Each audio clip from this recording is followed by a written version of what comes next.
The following program is sponsored by PokerStars.net. Welcome to the best of the PokerStars.net big game. Can you feel the love? Let's go for it. Now, it's the big game. You don't think I can make fun of myself a little bit? Full house. That's what I'm talking about. This is going to be a fun hand. This makes me as attractive as anybody else. Come on. Oh, and good read, because I was bluffing. Listen to that license, right? I'm Phil Helm here. This is the next generation. I had you. Yeah, Nick Crush. Yeah, Nick Crush.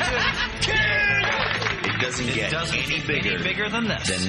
This is the best of the PokerStars.net big game. Welcome to Las Vegas and our state-of-the-art poker room. And though it's empty right now, it has seen plenty of action. Hi, everybody. Alongside Joe Stapleton, I'm Chris Rose, and tonight it's our best of the big game behind the Poker Face Special. That's right, folks. These are the hands that all the forums are arguing about. We get to see the hamster running in the cage and how the pros come to make their high-level plays. Here's how things are going to work. First, we'll show you the hands. Then you'll get an inside analysis from the players. Our first hand involves Daniel Negreanu and young Scott Seaver. Scott Seaver had been crushing the game all night and used his position, table talk, and luck to effectively take Daniel off his game. We pick up the story here on hand 139. Action was on Vanessa Russo, and here's how we called it. I know that if I just... Vanessa looking down at 10-9 and folds. Pocket pair for Daniel. Raised to 3,000. Jack 8 for Scott Seaver. On the button. Calls. Ace 4 suited for Todd Brunson. He calls. Phil folds. Lex out. I'd like to see a king, 9, and a 7, with the 9 of clubs and the 7 of clubs. Daniel's trying to conjure some cards, see if he has any magical powers. He doesn't. Deuce 8-5. Brunson checks. Pretty close. Todd's got a gut shot. Daniel fires 5,500. Flop can't look too bad to Daniel. Top pair for Seaver, and he calls. And Todd calls. Todd must think there's a chance his ace high is good in addition to his draw. Queen of hearts on the turn. Brunson checks. No help to any player. Daniel still hasn't realized that Scott outflopped him. Daniel fires 11,000. It's part of the benefit of Scott's unpredictable style. Seaver calls. And Brunson folds.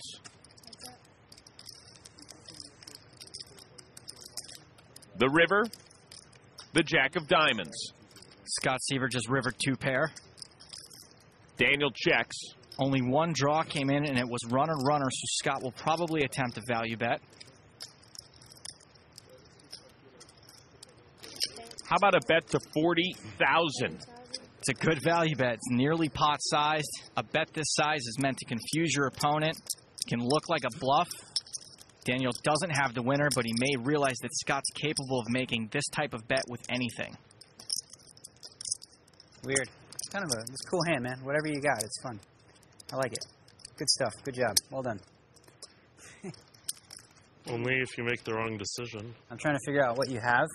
Okay, so I'm going to go over it right here.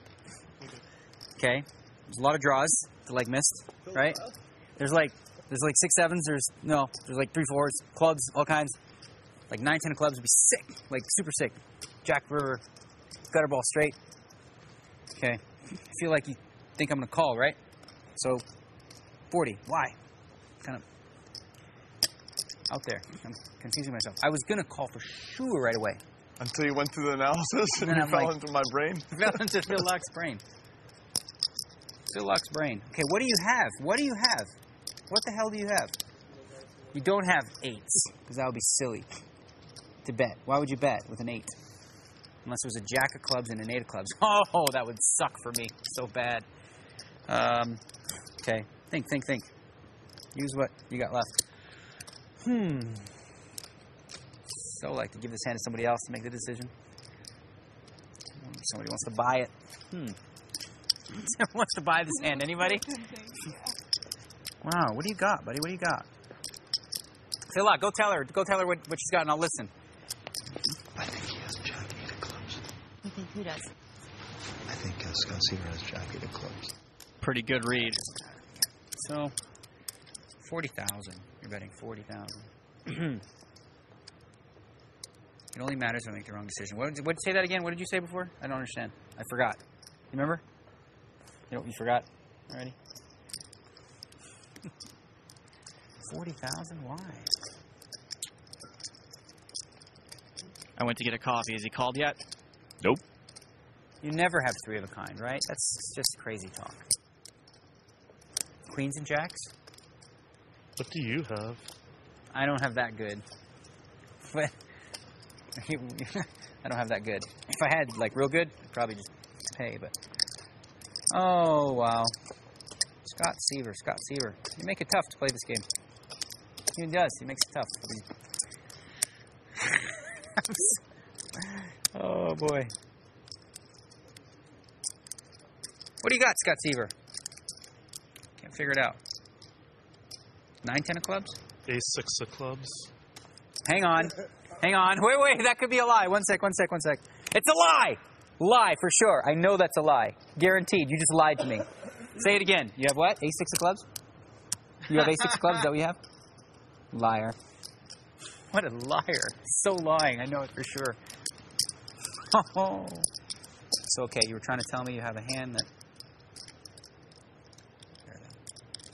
Oh, I've changed my mind 17 times. Okay, I was so committed to just calling, and I think I'm going the other way now. I'm going to give you one last thing I'm going to say that you can use. Okay. If you fold, you can pretend you're right until it's on TV, and that feels good. If you call and you're wrong, you feel bad right now. I don't even understand what that means.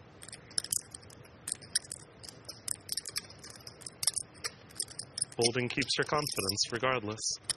What the heck? What do you have? That's the summary. He did summary. Folding keeps my confidence. Scott Seaver, what the hell are you babbling about? Show me one card. Let's do that. How about this? That you get this for seeing one card. I'll pay $1,000 to see one of your cards. Can you spread the pot? He's trying to see if it's getting the right price. No thanks. Hang on. The bet's it's going up. $2,000 to see a card. No? $2,200 to see a card. Oh, God. I know this hand's taking forever. I'm sorry. Why do you want to show me a card? Because you can't show me one that... You can't show me one that's... How about this? Can we call the clock from the booth? Oh, I confused myself more. I should just shut up, right? Phil? I'm just a witness. No. Oh, I think I figured out something. And if this piece of logic is wrong, then it's what cost me. But I'm thinking you're not betting 40,000 with those hands. If you put me on that. Yeah, I'm folding. After the rain delay, Daniel folds. Okay. Oh, I can't wait to see it. I put him on Jack 8 of clubs, and my second choice was Queen Jack of clubs. Those are like definitely in my head. I wonder if you got Seaverized. Well, that would be sick, huh? Seaverized, a verb to drive someone to the brink of looniness. I'm going to explain why. But Daniel finally made the right laydown. What were both of these players thinking? Let's go inside their heads in this never-before-seen Behind the Poker Face. Okay, so all sessions, Scott Seaver has been just an animal, you know? He's in the worst seat for me. He's the most aggressive player at the table, and he's directly on my left. This hand, I come in raising with 2 6s. And I thought there was a chance he might be a little looser in this spot than he had been previously. I called with Jack 8, and Todd Brunson called behind me, and we took a flop 3-way. Now the flop came pretty good for me. It came 8-5 deuce with 2 clubs. There's only one overcard. Todd checks. I went ahead and made a continuation bet. Scott calls, and Todd overcalled. I'm thinking Todd might have an 8 here, or he might have me beat. I thought he had an 8 as well, very possibly better than mine. I wasn't too worried about Daniel at the time because I think he still has a wide range of hands here, and that I was ahead of most of them. The turn card is a queen, and Todd checks. And I thought, because Todd's in the hand, maybe I can run this through because Scott has to worry a little bit about Todd. So I made a good bet. I bet 11,000. This bet is very, very small. You know, even if Scott calls with a draw, which I thought he might have, then maybe Todd would fold an 8 or something better than me. So really my goal was to kind of bluff Todd by using Scott as a decoy. And so I call again thinking there's a good chance I have the best hand, and by calling and calling quickly, which I did, that Todd might think now there's no way his hand is good, and I can get him to fold the best hand of the three of us without even, you know, costing myself a raise. Todd did fold, so I'm thinking, okay, good situation. You know, I probably have the best hand with the 6s, and the river card's a jack. Which gives me jacks and 8s, and it was pretty much a dream card. And Daniel thinks for a bit and checks. So now that I'm almost 100% positive I have the best hand, there's just no reason for me to not try and bet my hand for value. And Scott bets 40,000. And I'm thinking, really? I basically thought that there were a bunch of straight draws and flush draws that missed, and I'm known as the really big bluffy guy. So when I actually have a hand, I have to make a really big bet here to make it look like a bluff. My instinct was telling me I should call him. Then I had to think through the logic of the hand.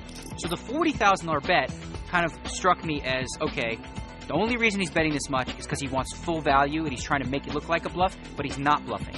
Scott Seaver. You make it tough to play this game. Yeah, I'm folding. I finally folded the hand and felt pretty good about it.